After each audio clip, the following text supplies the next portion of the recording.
Buenas a todos, somos Ana y María Cantarell y esto es Auditando el Universo, el podcast donde esta vez vamos a volver a desentrañar otro misterio más del universo. Buenas Ana, ¿qué tal? Muy buenas, María. Fantásticamente bien. Sí, me alegro, Sí. porque hoy te traigo temazo, tía. ¡Temazo! Por favor, ¿cuál? Además, bueno, primero lo voy a dedicar. Este capítulo lo vamos a dedicar a Martina y a Pedro, que fueron los que me hablaron de esto. Me encantan. Vamos a hablar de las revueltas de los irmandiños. Ahí. Y no es nada. No es nada. Yo no lo había oído jamás en mi vida. En historia, en España no lo había oído jamás. Y ellos me lo descubrieron. Así que vamos a hacer un especial con todo nuestro cariño. Gracias. De nada. Entonces, ¿qué es la revuelta de los irmandiños? La ubicamos primero. Vamos a ubicarla. La Venga. revuelta de los irmandiños ocurre en el siglo XV, entre 1467 y 69. Hay una primera revuelta en 1431, pero por falta de información y por la importancia de la segunda, hablaremos de esta segunda. Es una revuelta del pueblo gallego ante los abusos y atrocidades que estaban cometiendo los nobles gallegos. Y estos nobles habían adquirido tanto poder que incluso el rey estuvo sin pisar Galicia, el rey de Castilla. Muchos. 110 años. Vamos a empezar haciendo una especie de contexto, explicando qué es lo que estaba pasando. La precuela de las revueltas. Las precuelas de las revueltas. Lo primero nos encontramos en el siglo XIII, que Galicia se incorpora a la corona de Castilla con el rey Fernando II de Castilla. Vale, hasta entonces había sido un reino aparte. Y hasta ahí podemos leer del siglo XIII. Ya está, no tenemos más información. Tenemos más, pero no viene al cuento. Siglo XIV. Peste negra. La peste negra acaba con entre el 25 y el 30% de la población europea. Madre mía. Se dice que acabó con la vida de entre 25 y 30 millones de personas. O sea, que había 100 millones de europeos. Sí. Qué triste, qué poquitos. No, igual vivían más tranquilos. Sí, eso sí. También se vive, desde el siglo XV hasta el siglo XIX, una pequeña edad de hielo, que se llama, que bajaron las temperaturas 1,5 grados. Estamos hablando de una sociedad rural y agrícola, y las cosechas empezaron a escasear y la calidad pues menguó muchísimo y hubo mucha hambruna. Para añadir a la peste negra como si no fuese bueno, pero suficiente. Había menos para comer también, menos personas. Claro. También en el siglo XIV nos encontramos con la guerra entre Pedro I de Castilla, el Cruel, que era el legítimo heredero de Alfonso XI, Alfonso XI, ¿no? Y esa guerra entre Pedro I de Castilla, el Cruel, y Enrique II, el fratricida. ¿A quién eliges tú? ¿Al fratricida o al cruel? Yo al fratricida. Pues este fratricida, este Enrique II, era hijo bastardo de Alfonso XI. O sea, era hermanastro de Pedro I de Castilla. ¿Y sabes cuál era una de las acusaciones que hacía el bastardo contra el legítimo? Decía que el legítimo era bastardo. Sí, lo hizo correr el rumor para que la gente le cogiese tirria. En esa época, la nobleza gallega estaba regida por la familia Castro. Los Castro. Los Castro, era la familia predominante entre la nobleza gallega. Y apoyó ¿a quién? Al perdedor siempre. Los gallegos siempre apoyan al perdedor. Apoyaron a Pedro, el Cruel, que murió a manos de su hermano Enrique II y sus coleguillas los franceses en 1369. Bueno, claro, es que si te traes a jugadores de fuera es lo que pasa. Claro. No vale. Al ganar Enrique II, ¿qué pasó? Que hubo una represalia contra los nobles gallegos que habían apoyado a Pedro I y los Castro cayeron en desgracia. ¿Enrique II era hijo de Alfonso XI? Vale. Los Castro caen en desgracia y esto favorece a otros nobles y a la iglesia. Que y está ahí, quite, ¿eh? Claro. De hecho, la iglesia era el mayor terrateniente. Se dice que el monasterio de Oseira, en Orense, tenía entre el 25 y el 30% de las tierras de Galicia. Pero eso pasaba en Galicia y en toda España, ¿eh? Tenían unos territorios brutales. Hasta la desamortización de Mendizábal. Sí, hasta la desamortización era un desmadre. Era la leche. Yo me acuerdo de eso en el cole. ¿Qué pasó?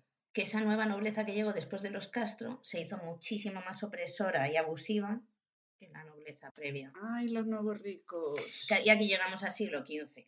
¿Qué pasa en el siglo XV? Pues la caída del Imperio Romano de Occidente, la caída de Constantinopla, en el año 1453 a manos de los turcos. La ruta de la seda se va a tomar por saco, Europa se empobrece muchísimo. En el siglo XV también la nobleza se opone a que Juana, la Beltraneja, no te rías, que entonces no acabamos. Que es hija de Enrique IV, herede el trono. ¿A que no sabes cómo llamaban a Enrique IV? El impotente. Es que no vas a tener ninguno que sea normal.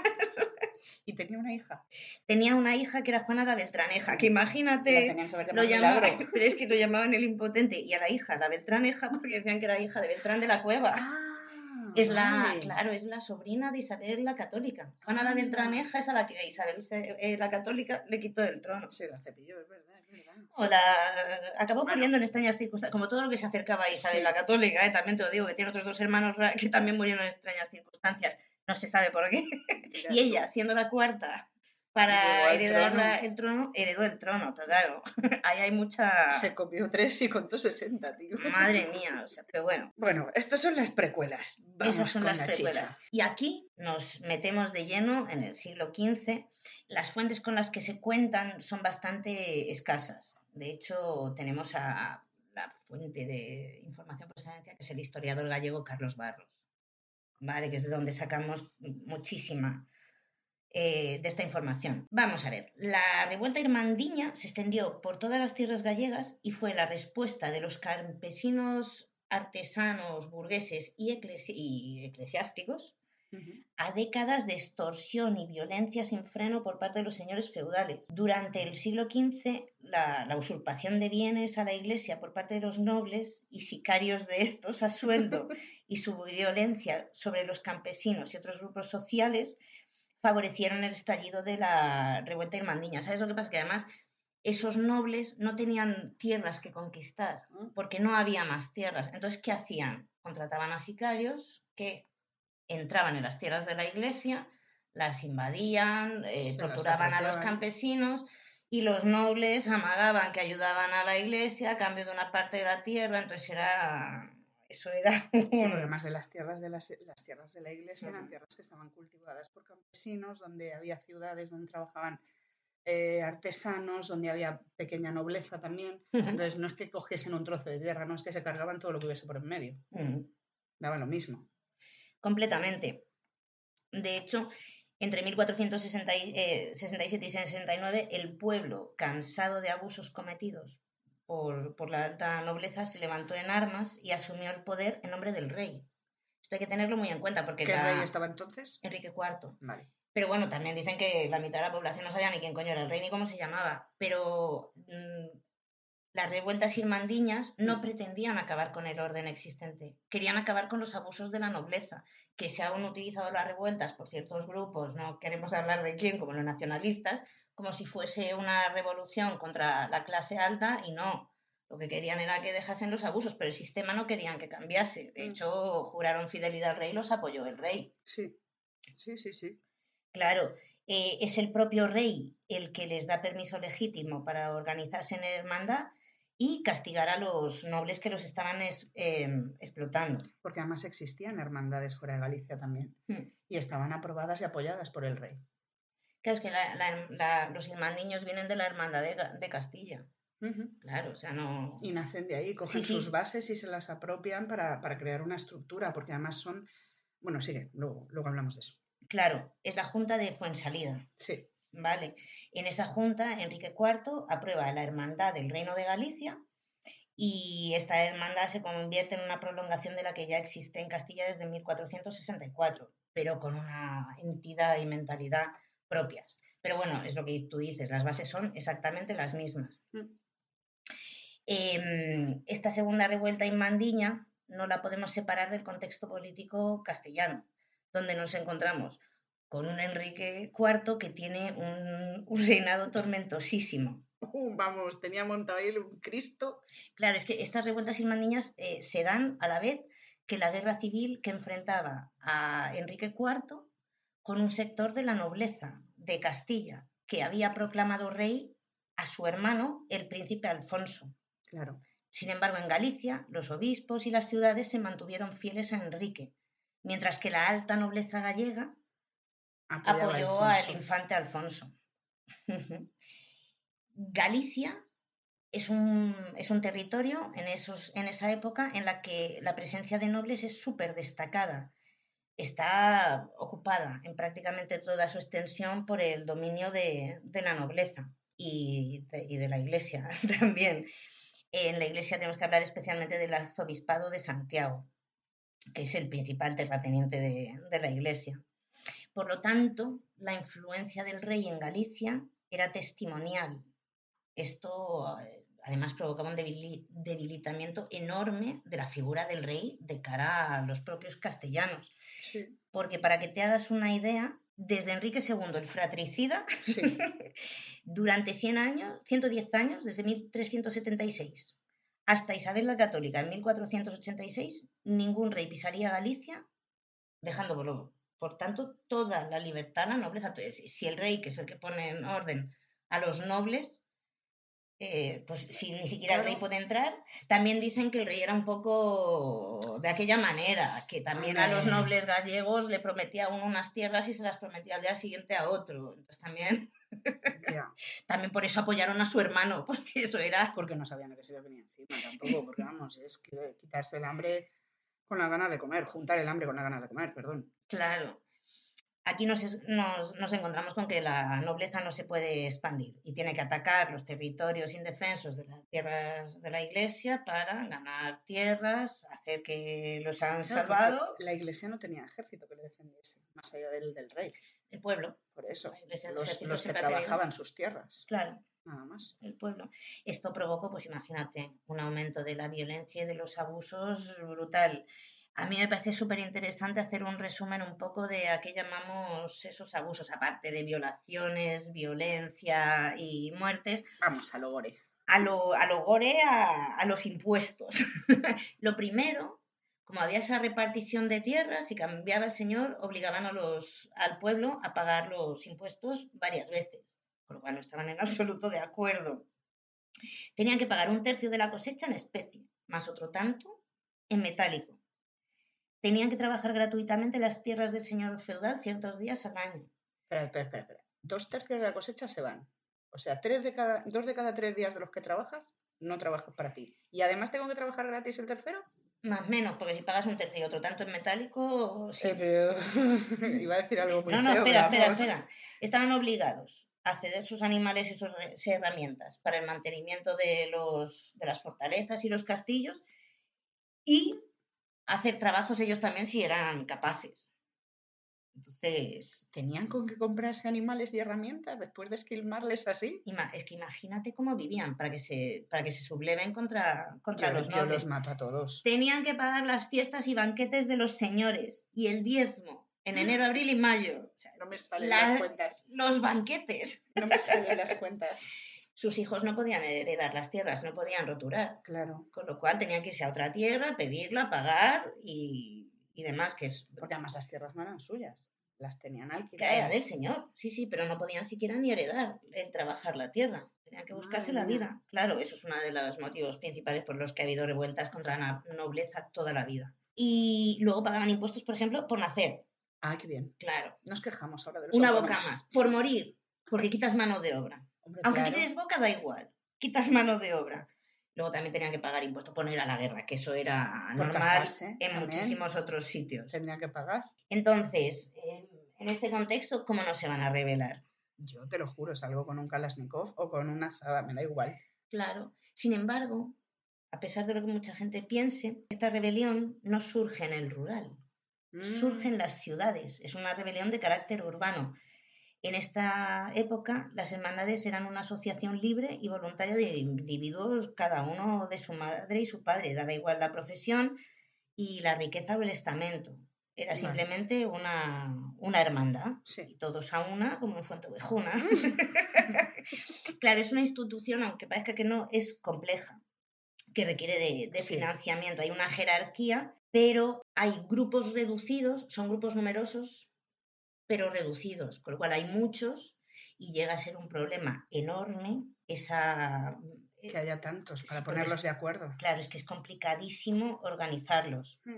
Es como lo que se hacía justo después de iba a decir la Segunda Guerra Mundial, tras la guerra civil, ¿vale? Que en las ciudades, por ejemplo, había comunidades de vecinos que se conformaban y actuaban a nivel más allá del edificio. ¿Sabes? Los barrios se estructuraban a sí mismos, tomaban decisiones, llevaban adelante proyectos más allá de los ayuntamientos y de los gobiernos, porque eran pequeños grupos de personas que se ponían de acuerdo y sacaban adelante lo que ellos pensaban que era mejor para esa zona, para ese barrio, para ese pueblo. Sin matar a nadie, claro, sin nobles a los que asesinar, pero bueno. Hombre, pero también te digo una cosa, aquí tampoco se masacra a los nobles. Ya. ¿Vale? O sea, ¿Que había que haberlo hecho? Sí. Claro que luego contaremos...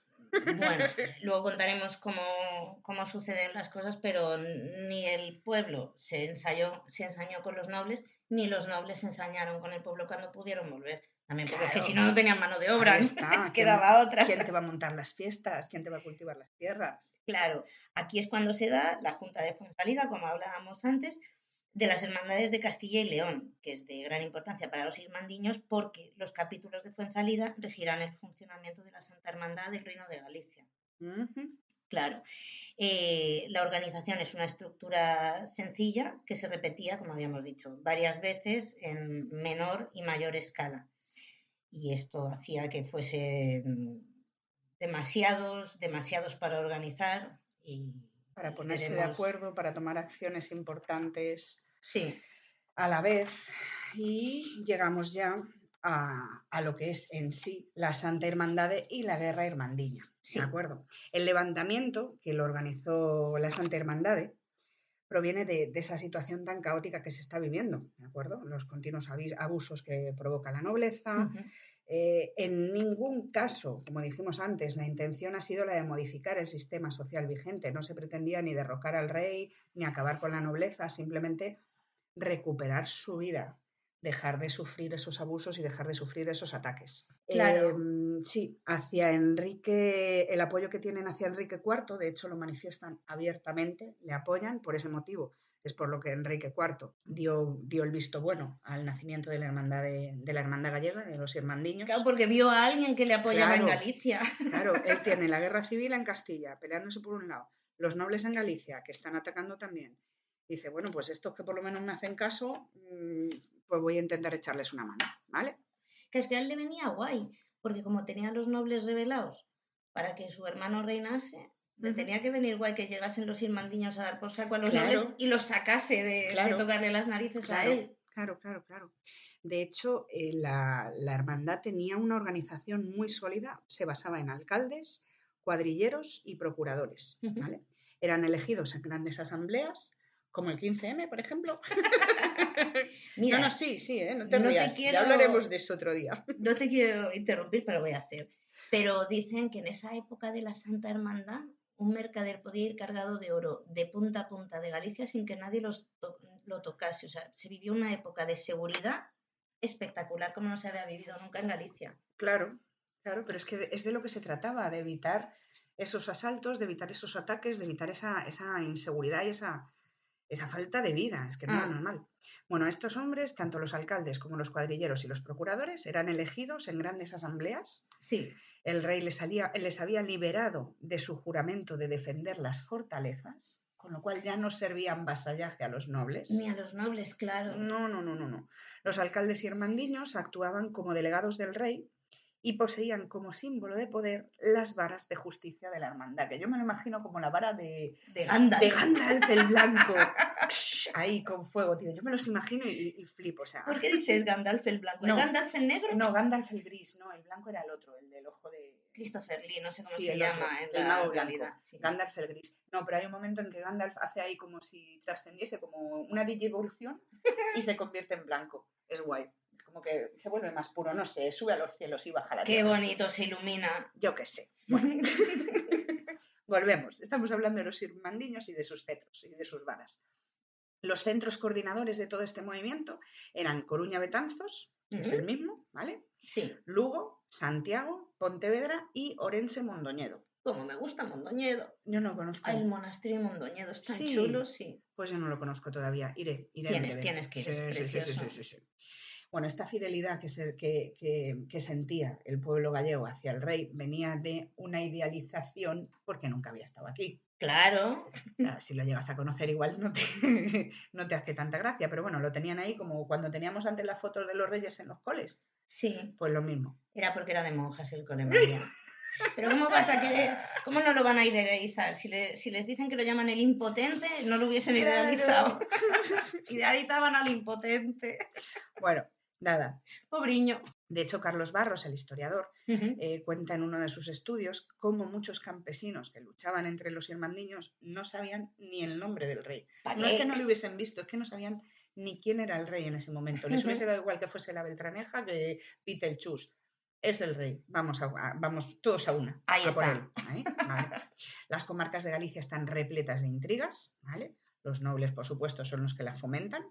Claro, es que además tendemos a pensar que toda la nobleza está de acuerdo, pero los nobles se estaban matando para robarse las tierras entre ellos, que es lo que han hecho toda la vida. Sí, se quitaban las tierras, se quitaban las cosechas, se quitaban las rentas, o sea, todo por putear al vecino, ¿vale? Pasaban a cobrar a los del otro. Sí, efectivamente. Y tenía que pagar 2 veces. Imagínate, aquí en vez del PSOE sale el PP y te vuelve a cobrar el IBI. ¿Estás de coña? Me vas a cobrar en enero. Pero como era otro gobierno, te lo vuelvo a cobrar. Sí. No, pues ya, eso es lo que hacían allí. Pero el IBI no es el 30% de tu cosecha. No. Bueno, los grupos sociales que lo representaban, como dijimos antes, se trataban sobre todo de burguesía, campesinado e incluso sectores de la baja nobleza. Y, por supuesto, la Iglesia, por supuesto. Claro, pero aquí la Iglesia se la ha tratado mucho de víctima, pero leches en vinagre. Era el principal terrateniente y lo que estaba haciendo era proteger lo suyo. Por supuesto. No era otra cosa, es que era la atacada porque era la única que se podía atacar. Y entre los nobles de la baja nobleza que apoyaron todo esto, encontramos a los hidalgos Diego de Lemos, Pedro Osorio y Alonso de Lanzós. Fueron los capitanes de los principales cuerpos del ejército de los irmandiños. Pobrecito, no sabían lo que les esperaba. No creo que lo supiesen porque no se habrían metido, pero bueno. Piensan que pudo haber otros nobles también, pero que por miedo no se unieron abiertamente a la causa, pero que la apoyaban de alguna manera. Pues bien, con armas, con tropas, con dinero, con lo que tuviesen, ¿vale? Yo te echo una manilla, pero que mi nombre no salga en los créditos. Por favor. Bueno, en una primera fase, los alcaldes de la hermandad reciben las denuncias de los agravios cometidos por los señores, ¿vale? Contra los vasallos y la iglesia, y procedieron contra los malhechores comunes con sentencias ejemplares. Imagínate los nobles con ese ego que tenían y esa superioridad viéndose condenados y castigados con sentencias ejemplares por alcaldes. Pero es que ese alcalde además era un herrero. Sí, claro. ¡Ostras! Es que eso tuvo que ser... Que lleva pagándote toda la vida. La humillación de la vida. Claro, o sea, eso tuvo que ser el acabose. Llega la primera junta. Se celebra en febrero y abril de 1467 en Melide, que eso sí lo conozco. Muy bien. La hermandad exigió a los nobles la entrega de sus fortalezas. Como dijeron que no, algunos, otros vieron la que se venía y dijeron, vale, toma. Otros salieron por patas. Bueno, pues como algunos dijeron que no, los irmandiños, armados con espadas, lanzas, ballestas y se cree que también con bombardas, comenzaron a destruir los castillos. Pues anda que no les iba a llevar rato, ¿eh? Sí, pero bueno, las bombardas me imagino que serían las piedras esas que ataban en las... Sí, las catapultas. Ahí está. No, pero y de con hecho... fuego y con... ¿Cómo se llama esto que hace estallar las cosas? Pólvora. Te revienta una muralla en 2 pedradas. Lo hemos visto en Juego de Tronos. Sí, y en Brave, no, claro. En Braveheart, no en Brave. En Brave, no. Pero tú date cuenta que han quedado muy pocos castillos. Claro. Es verdad, o sea, muchas fortalezas se tuvieron que cargar porque... Prácticamente todos los castillos que había en Galicia, de todos los nobles, fue una pasada. Es una pasada. Aparece en ese momento, se reafirma el movimiento antiseñorial, es como, aquí estamos nosotros, os vais a cagar. Claro, es que además están viendo que el rey los apoya y que pueden, o sea, ¿cómo no van a seguir adelante y a crecer? Tú imagínate que dicen que en 2 años se llegaron a destruir 140 fortalezas. Probablemente fueron más. Ahora, pero llegaban a contar ahí hasta 140 porque el resto ya ni las miraban. Claro, ahora la tendencia es a reducir el número, porque decían entre 140 y 170 y por ahí Carlos Barro dijo que habían contado hasta las torres de los castillos como fortaleza, porque no había tantos castillos en Galicia. Pero sí, o sea, una pila porque muy poquitos quedan. Aquí dicen que fueron probablemente más. Los irmandiños arrasaron también torres y casas señoriales hasta que non deixaron fortaleza en todo o reino de Galicia. Muy bien. Se las acabaron todas, ¿vale? ¿Por qué? ¿Por qué tuvo tantísimo éxito la revuelta de los irmandiños? Porque eran muchísimos. Sí. Porque estaban muy unidos y por el sentimiento justiciero que compartían. Ellos los llaman asaltantes. Para mí, vamos, Braveheart es un Mindundi a su lado. Hombre, pues por ahí. No, pero sí. Es que encuentras cifras que te dicen desde 6.000, 8.000 hasta 80.000. Claro. Claro, que ya tiene que ser mucho más de 6.000, 8.000, porque... Igual 80.000 no, porque había llegado la peste negra y se había cargado un tercio de la población, pero sí, ahí está. El censo no era muy fiable ahí. También que Enrique IV les apoyaba, lógicamente. Sí, ¿vale? claro. Eso les da una sensación de poder y de puedo hacer lo que quiera, que no pasa nada, que el rey me apoya y ahí tiro para adelante como los de Alicante. Todo para ti. Efectivamente, ¿vale? Los legitima y los legaliza en 1467, los primeros ataques a las fortalezas, y se dice que la magnitud de la rebelión hizo imposible la defensa, la resistencia nobiliaria. La defensa de los nobles. Claro, tú ten en cuenta, vamos a ver, tú eres un señor feudal y tú tienes ahí tu castillito y tú, ¿qué? Tus 20 personas de familia y a tu alrededor hay... 500. Sí, vamos a poner por lo bajo. 500 labradores, labriegos y alrededor otros 500 ciudadanos y artesanos. ¿Qué vas a hacer? Si te vienen todos... Correr como los zares rusos no por la puerta de atrás. Sí. O sea, corre lo más rápido que puedas, porque si no vas a caer. Algunos nobles dicen que murieron tras intentar defender sus dominios. Raro. Pero bueno, algunos se quedaron para defenderlos. Por ejemplo, Álvaro Páez de Sotomayor. Claro. Otros tuvieron que huir, lógicamente, como el conde de Lemos, que escapó a Ponferrada. Mala gente el conde de Lemos. No lo sé, no lo conozco en persona. Era el más chungo de todos. ¿Sí? No era el más chungo, pero era el que más tenía. Otros se refugiaron en Portugal. Sí. El arzobispo Fonseca y Pedro Álvarez de Sotomayor se escondieron allí. ¿Vale? ¿Sabes quién es Pedro Álvarez de Sotomayor? Pedro Madruga. El castillo de Sotomayor. Pero es Pedro Madruga, el conde de Camiña. ¿Sabes quién se ha dicho mucho tiempo que era ese? No. Cristóbal Colón. Estás de coña. Luego lo contamos, pero hay una leyenda. Pero bueno, no deja de ser leyenda. Pero bueno, a día de hoy se está intentando hacer investigación sobre ello. Pues me parece una frase súper graciosa. Cuando se escondieron en Portugal decían: los gorriones habían de correr tras los falcones hasta expulsarlos del reino. Claro. Gorriones corriendo detrás de halcones. Efectivamente. Pobres gorriones. Ahí está.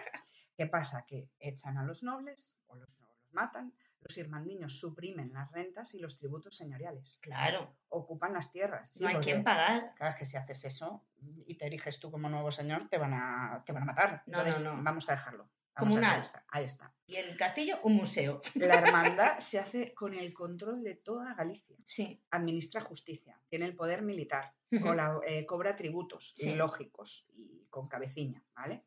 En nombre del rey de Castilla, por supuesto. Sí. ¿Qué pasa? Llegados a este punto, tenemos que señalar que el nivel de destrucción probablemente no fue tan alto, el de los irmandiños, como el que ha querido la tradición otorgar. Claro. Vale. Sí. Las cosas siempre se magnifican a toro pasado y probablemente ni mataron tanta gente ni destruyeron tantas cosas. Pero sí que es cierto que todo el territorio gallego quedó bajo la orden de los irmandiños. Que es que además cuando el pequeño se rebela contra el grande... Tendemos a mitificar muchísimo esa rebelión. Y además intentan volver al orden anterior. Una vez que se calman las cosas que ya han echado a los nobles, la hermandad de los... la orden de los irmandiños lo que trata es de volver a las antiguas costumbres. Antes de que hubiese abusos, antes de que hubiese usurpación de los señores, intentan volver a la sociedad como la conocían régimen antes. Antiguo, pero sin putadas. Eso es. Hay una segunda fase. Sí. ¿Qué pasa? Que cuando ya se cuando ya se calman las luchas castellanas, toda esa guerra civil que había entre Enrique y Alfonso. Se llama Alfonso. Alfonso, perdón. ¿Sabes lo que pasa? Mi primo. Claro, pero como no se van a calmar, si es que Alfonso muere en 1468. Menudencias. En Castilla se calma, Porque Sí. en extrañas circunstancias muere el príncipe Alfonso. Otro en extrañas circunstancias. Sí. Y el Enrique IV se queda, dice, Solito, claro. ya estoy tranquilo, ya Ahí puedo está. pegarme con quien quiera. La guerra en Castilla, tranquila. 1469, luchas castellanas paralizadas. Sí. Se llega a un acuerdo entre la monarquía y la nobleza en el Pacto de los Toros de Guisando, Sí. 1468, y Sí. los nobles vuelven a Castilla. ¿Apoyados por quién? Por el mismo que ha promovido la creación de la Santa Hermandad, por Enrique IV. Claro, es que además... Y el tío, Chaquetero de mierda. sí, pero es que además el tío intentó como encubrir ese apoyo. Lo que hizo fue, bueno, no, entrar y yo no hago nada. Dijo, yo no miro. Claro. Me tapo los ojos, a ver qué pasa. No, Estos vamos a ver. reyes. Si no te opones, lo No, estás no, permitiendo. no. Dejó en bragas a los Ahí campesinos está, ahí está. y a todo el mundo. La corona castellana no se metió. La entrada de los nobles se produjo desde distintos frentes. Sí. Uno de ellos, lógicamente, como hemos dicho, la Santa Hermandad estaba compuesta por células pequeñitas, Sí. como Al-Qaeda, y era difícil ponerlas en común y llegar a acuerdos. Entonces, cuando células pequeñitas las atacas desde muchos puntos distintos, te las comes. Efectivamente, te los cargas. Vivas. En primer lugar, en primavera, el ejército dirigido por Pedro Álvarez de Sotomayor, conde de Camiña, entra en Galicia desde Portugal. ¿De dónde había oído? Sí, Colón. Antes de América se preparó con los irmandiños. Ahí está. Derrota a un grupo de irmandiños en la batalla de Castro de Framela y prosigue su marcha hacia Santiago. Cerca de aquí se encuentran los ejércitos de otros nobles que entraron también por Castilla, ¿vale? Liderados por Fonseca y Pimentel, sí. Los irmandiños aquí presentan batalla en el monte de Almáciga. La Almáciga. Sí. Esperaban la llegada de nuevos contingentes. Claro. ¿Vale? Envíame, por favor. Como cuando en Braveheart llegan los irlandeses y el otro dice, es mi isla. Eso es. ¿Qué pasa? Mismo. Que no llegan los refuerzos a tiempo. No llegan lo suficientemente a tiempo. Claro. Los nobles les entra la prisa y dice, corre, vamos a atacar que van a venir. Corre, que vienen más. Efectivamente. Y atacaron. Cargan contra ellos. De hecho, es Pedro Osorio el que lidera las tropas irmandiñas. Sí. No puede hacer frente a la carga. No puede, no hay. Y hay una derrota total. En el este de Galicia tenemos al conde de Lemos, que vence a otro ejército irmandiño en Pedrosa. Ocupa también Monforte. Claro. Monforte de Lemos. Es que lo siento, soy muy tonta. Es así. Y en el noroeste, que es la tierra de los Andrade, los irmandiños resisten, junto con Alonso de Lanzós, que es su capitán, ¿vale? Ahí dándolo todo. Todas sus ofensivas son rechazadas por las tropas nobiliarias. Ellos lo intentan, pero finalmente terminan rindiéndose.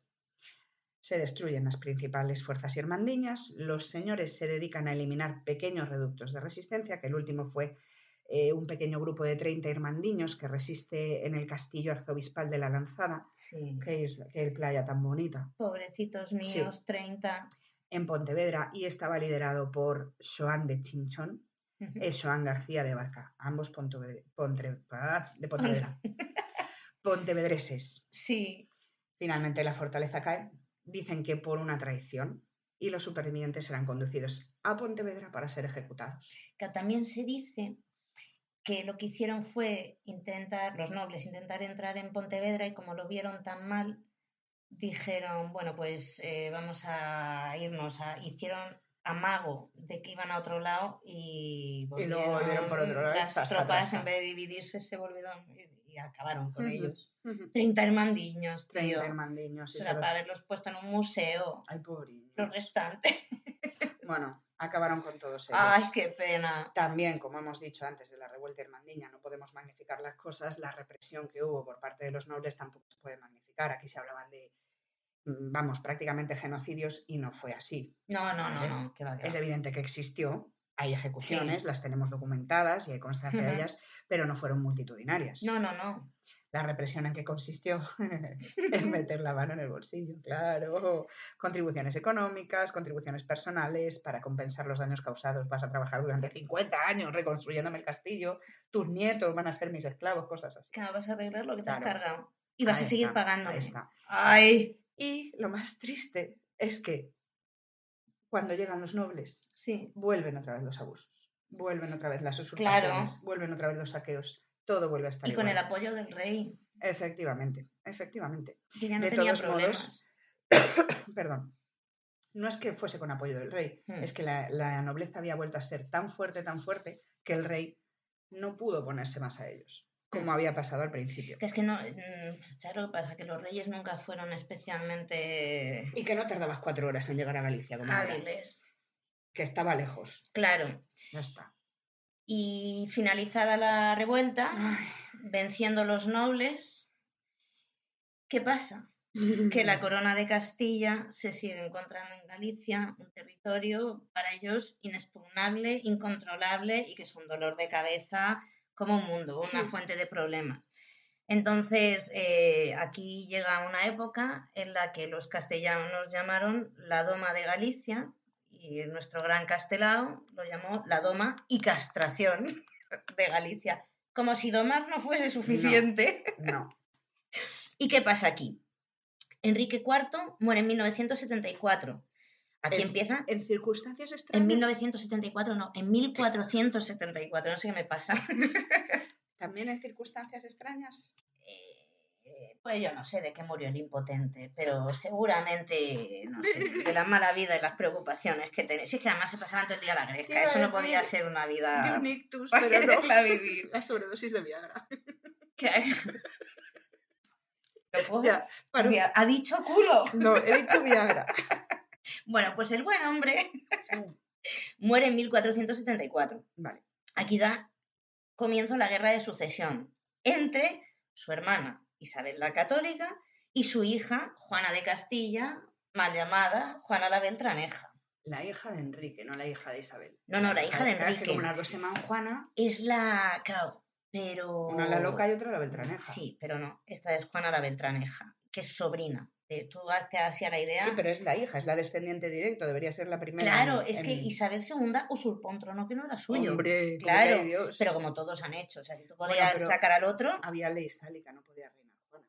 Tampoco podía reinar Isabel. No, sí, claro, se podía reinar las mujeres, sí.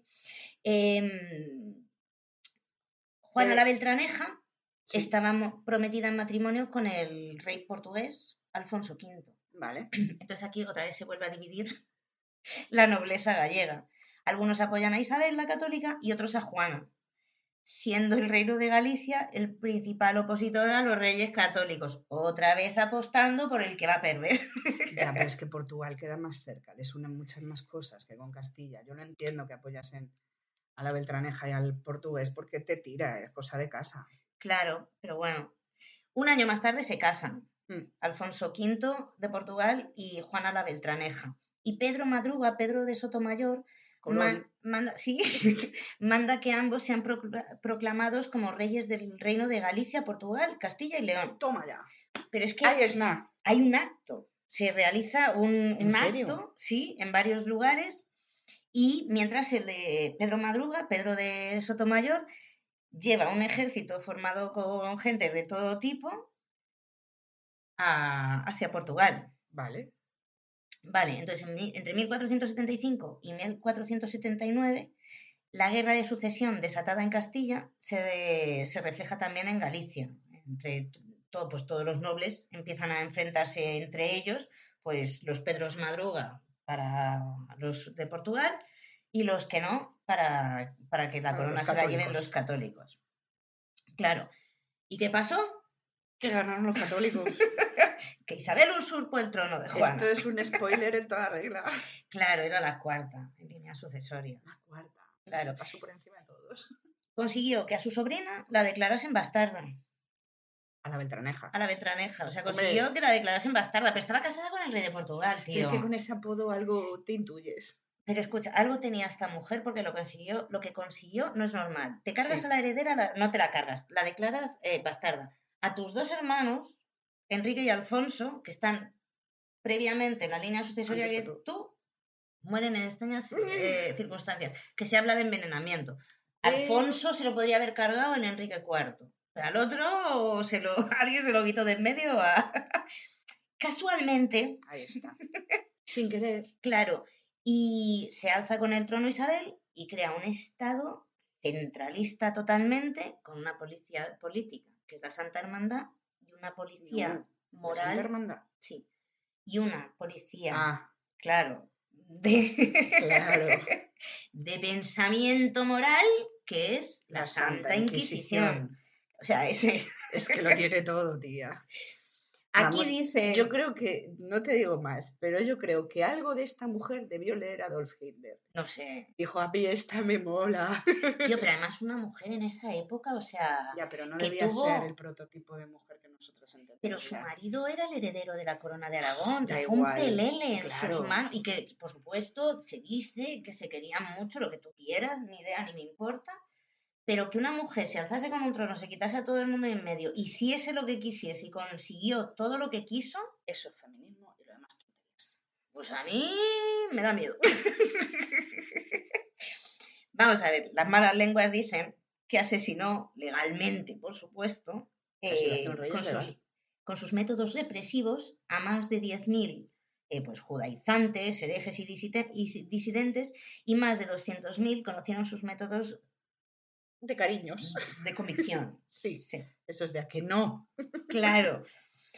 También teniendo en cuenta la población del país en esa época, esto son cantidades brutales. Y Castelao siempre dijo que se había quedado corto.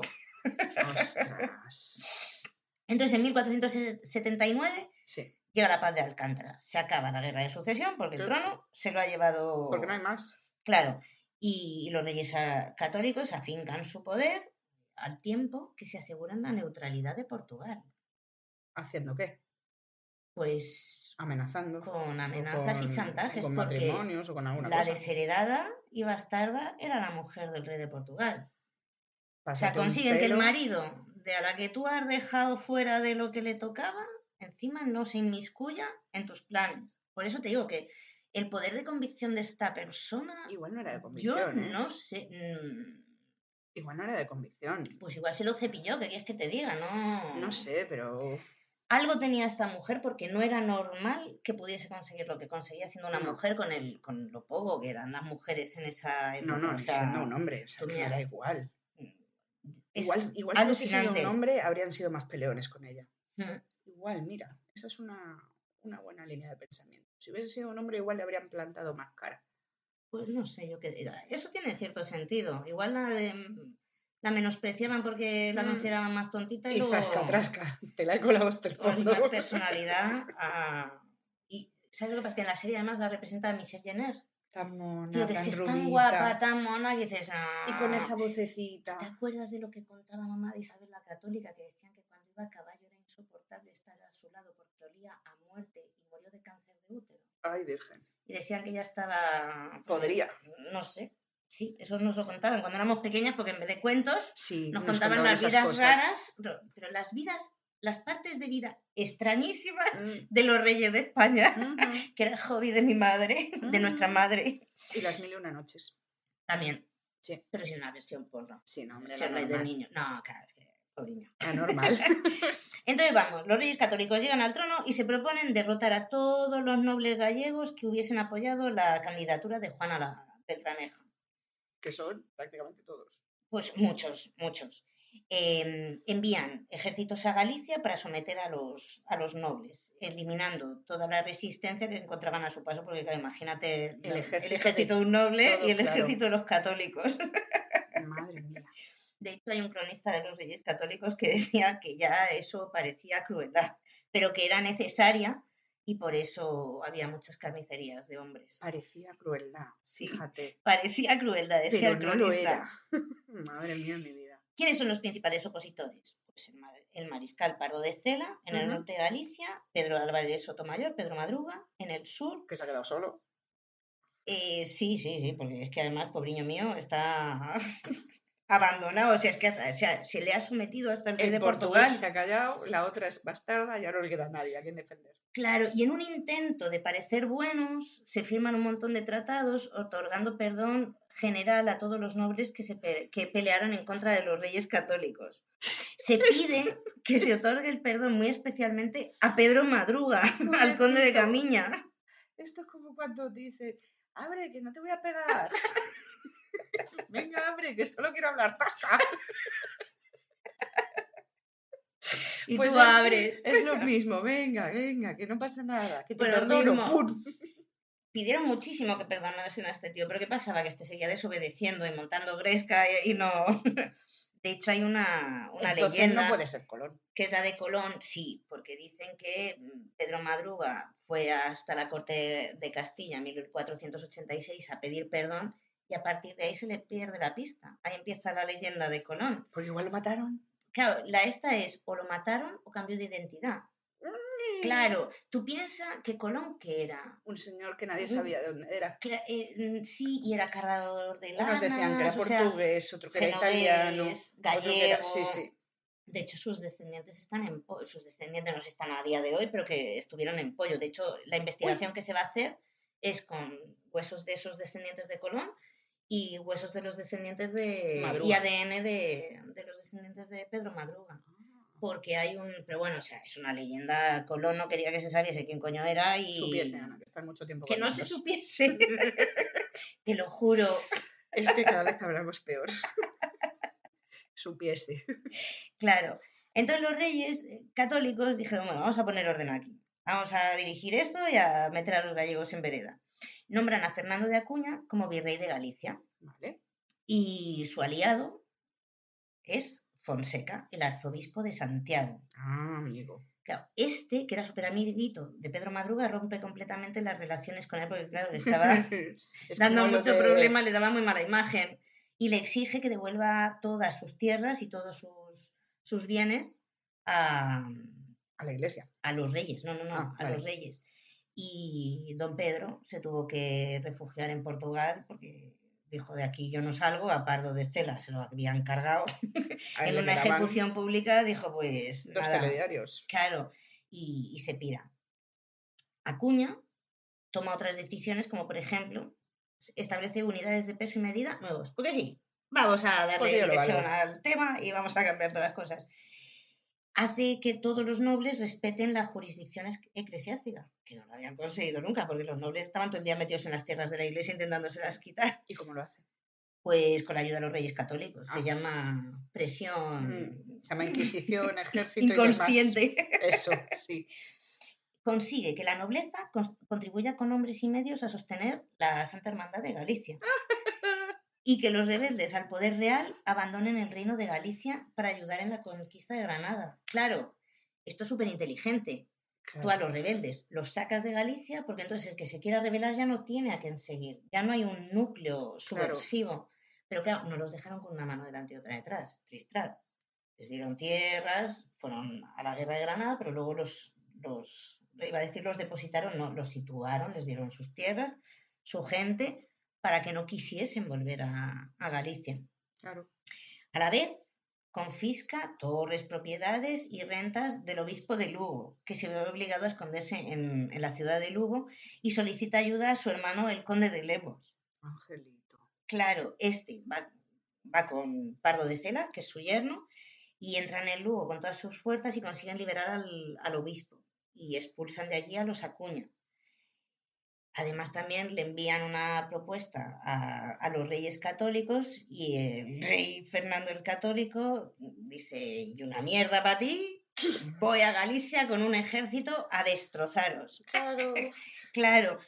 Y esta ni siquiera llega a entrar en Galicia porque se muere el conde de Lemos. Y se queda el obispo solo. Se queda el obispo, pero es que surgen muchas disputas entre la familia, entonces ya no es nadie a quien tengamos que quitarnos de medio porque ya se han quedado pegándose ellos allí y están ya pendientes. Tampoco te hace falta, si con ese poder y toda esa historia, ¿para qué vas a entrar? Ya directamente dices que voy y dicen todos, vale. Claro. Sin embargo, por ejemplo, Pardo de Cela, que era el yerno, es mucho más rebelde, no acata ninguna de las disposiciones de los reyes católicos y se enfrenta constantemente con el poder real y con su representante en Galicia, que es Fernando de Acuña. ¿Y qué le pasó? Quien le condena a perder todas sus propiedades. Claro. Pardo de Cela arma a sus campesinos y establece sus fortalezas en la comarca de Mondoñedo. se hace como una resistencia ahí y esta resistencia dura 3 años, Madre siendo mía. después de 3 años de asedio, pues la Ya no fortaleza puedes con tu la vida. toman las fuerzas del gobernador y él es ejecutado Lógicamente. en la Plaza Mayor de Mondoñedo O en sea, diciembre de lógicamente. 1843. ¿Cómo no se iba a escapar No que Pedro esté Madruga? bien, claro, pero Claro. es que te lo has buscado, tío. Te lo estaban avisando. Ujú. Entre las prohibiciones que llegaron de los Reyes Católicos, supuestamente para pacificar a Galicia, eh, lo que hicieron fue prohibir bodas y bautizos que se acostumbraba a celebrarlas durante días. Yo quiero de eso. ¿Verdad? Prohibieron todas las reuniones de más de 6 personas, so pena de muerte. Se Mira. prohibió hablar en gallego, cerraron el comercio marítimo y mandaron a arrancar las viñas, que había un comercio enorme con los países nórdicos. De los vinos, pues fueron los reyes católicos los que Madre mandaron a mía. arrancar las viñas. Y a los nobles que tenían arraigo y poder en Galicia se los llevan fuera para evitar que sigan. Lo dejas todo esquilmado. Sí, sí, sí, sí. No Para que tienes no se producción, opongan. sobre todo te cargas el comercio marítimo, es que te cargas de lo que vive Galicia. Claro. Y aparte de los nobles también se llevaron a los miembros de la iglesia que no apoyaban a Isabel la Católica, pues para no tener Más problemas. problemas. Claro. ¿Qué pasaba? Que los gallegos que querían seguir viviendo como siempre se había vivido, se les consideró delincuentes. Y al no tener nadie que los dirigiese, pues la nobleza se había ido a Castilla y estaba esparcida por allí, los reyes católicos consiguieron algo que nadie había podido conseguir hasta entonces, que Domar fue Galicia. domar al pueblo gallego. Madre mía de mi vida y de mi corazón. Sí, sí, mucha fuerza y mucho poder. Sí, ¿no? Desgaste hasta que acabas con ellos. ¿Qué pasa? Que llegamos al compromiso que adquieren los reyes católicos, ¿vale? Los reyes católicos entraron en Galicia. Sí. Llegó un momento en que entraron. Llevábamos 100 y pico años sin que entrase ningún rey. Y en 1486 vienen de visita. Vamos a echar un vistazo. ¡A la Coru! A la Coru, sí. Y antes de entrar, ¿qué pasa? Que ahí llegan los vecinos de La Coruña y dicen, espera, ven. Les hacen jurar que van a respetar sus fueros y libertades. Sí. En el 86, los reyes católicos peregrinan a Santiago, buscaban la protección del apóstol, pobrecitos, porque no les bastaba, ¿sabes?, con la Inquisición. Qué bonita, sí, Sí, dicotomía de genocidio sí. y fe Sí. sincera. Pues buscaban la protección del apóstol para poder ganar Granada a los moros. Sí. También acudían, lógicamente, para asentar su poder sobre el reino gallego, hombre, Sí. para, como ellos decían, domar a los señores y caballeros rebeldes. Querían afianzar la autoridad de sus gobernantes y jueces y resolver quejas. En A Coruña les esperaban con expectación, les esperaban así como un poquito con recelo, había agravios pendientes, un mira tú qué me hiciste, qué dijiste, esas cosillas. Imagínate, ¿vale?, la pila de sugerencias que debía haber ahí. Sí. Ten en cuenta que los coruñeses se habían opuesto con las armas a la intención de entregar la ciudad al conde de Benavente. Los reyes habían dicho que la ciudad era para el conde de Benavente y los otros dijeron, una mierda para ti. Ni hablar, efectivamente. Claro. Entonces, el juramento, el compromiso de los reyes católicos fue que los coruñeses les pidieron que confirmasen todos los privilegios y libertades de la ciudad y que prometiesen que no la apartarían de la jurisdicción real, que no se la otorgarían jamás al conde de Benavente ni a ningún otro señor. Guay. Coruña defendería a la realeza, al reinado de España. Defendería del rey. Pero a ningún otro señor. Sí. ¿Vale? ¿Para qué quieres más? Los reyes, con las manitos en los evangelios, juraron en los evangelios en una cruz. Te lo prometo. O sea, Pinky Promise. Que no os vamos a ceder a ningún señor. Te lo juro. Y si eran los católicos, mucho valor debían darle a poner la mano en la Biblia y esas cosas. Ahí está. ¿Qué pasa? Que vale, prometes, juras y entonces ya todo el mundo contento, se hace un fiestón, llegan ellos, una entrada real impresionante. Vamos, ríete tú de las fiestas de Ibiza. Fastuosa a muerte. Sí, con mucho simbolismo litúrgico, igual a Ibiza no, pero bueno, también con mucho simbolismo político. Sí. Y que servía sobre todo para reforzar los vínculos entre los monarcas y los habitantes de la ciudad. Llegan unos reyes católicos, instauraron su poder y ahí se quedaron tranquilamente, ¿vale? Sí. Isabel y Fernando concibieron un plan sistemático para someter a Galicia. Sí. Lo llamaron, como hemos dicho antes, la Doma del Reino de Galicia. Qué triste. Después, más adelante, Castelao lo denominó Doma y Castración del Reino de Galicia. Sí. Fue el inicio de unos siglos oscuros, muy oscuros para Galicia, que solo empezaron a despertar y a ver un poquito de luz en la llegada del siglo XIX, con el despertar de la conciencia nacional. Claro. Pero hasta entonces, sometimiento. Es que, por ejemplo, la cultura estaba muy representada en idioma portugués, o sea, gallego-portugués. Las cantigas del rey Alfonso X el Sabio son en portugués, los juglares, el arte se escribía Claro. en gallego-portugués. Y no se permitía hablarlo. Una pena, la rebelión de unos chiquitillos que si no se hubiesen rebelado serían más después y a lo mejor los católicos no hubiesen mandado tanto. No Vete lo a saber. sé, no lo sé, porque los católicos... Pero madre mía. Me parece una para parte oponerse a ellos, muy interesante el entender por qué se consiguió doblegar a Galicia. Ay, bueno, se desdoblegó en el siglo XIX y aquí estamos. Sí. Interesante. La verdad es que me ha gustado encantado muchísimo, muchísimo, porque nosotras como forasteras aquí, afincadas aquí, hemos estudiado fuera de Galicia la historia de España, la historia universal, pero esta parte jamás en mi vida, en ningún libro de historia, la había visto. Pues traeremos más episodios de la historia de Galicia porque hay episodios muy chulos. Y me parece precioso, pero precioso. Muy chulo. Muy gore, muy lo que tú quieras, pero es ver las cosas desde otro punto de vista, que eso que realmente a nosotras nos mola. Y muchas gracias a Pedro y a Martina por habernoslo descubierto. Gracias. Besitos. Y gracias a todos vosotros por escucharnos. Hasta Nos vemos la semana que viene. Chao. Chao.